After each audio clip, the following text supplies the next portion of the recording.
Blessée dans l'accident de voiture provoqué par Pierre Palmade, la femme qui a perdu son bébé a enfin pu sortir de l'hôpital, et ce, contrairement à son beau-frère et le fils de ce dernier qui sont, eux, toujours dans un état critique. Ils resteront marqués à vie. Vendredi 10 février, Pierre Palmade a causé un accident de voiture qui a fait 3 blessés graves. D'abord hospitalisé dans un état critique, l'humoriste, qui était sous l'emprise de la cocaïne au moment des faits, a pu sortir de réanimation au bout de 4 jours, ce qui n'a pas été le cas des autres victimes. Parmi ces dernières figure Yüksel, un père de famille âgé de 40 ans, qui, 10 jours plus tard, est toujours dans le coma.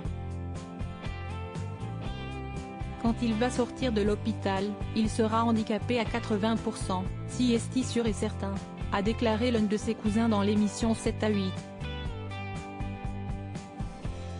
La deuxième victime s'appelle Devrin, et est âgée de 6 ans.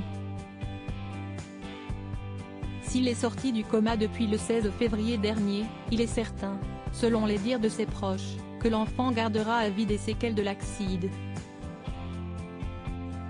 Il ne pourra plus manger, ni parler comme avant, a expliqué sa famille dans l'émission diffusée sur TF1.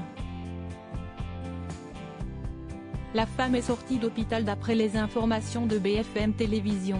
Mila, la dernière personne à avoir été touchée dans la collision, est sortie de l'hôpital. Celle qui était enceinte de 6 mois et demi au moment des faits, et qui a perdu son bébé depuis, souffrait, d'après Maître Mourad Batik, son avocat, de multiples séquelles physiques et psychologiques extrêmement importantes.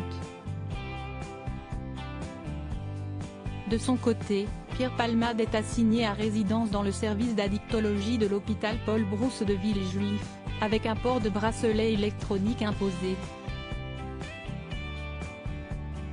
Mais cette affaire n'est pas la seule visant le comédien. Depuis plusieurs jours, il est au cœur d'une toute autre enquête, celle pour détention d'images pédopornographiques. Des preuves de cette accusation devraient prochainement être transmises aux autorités.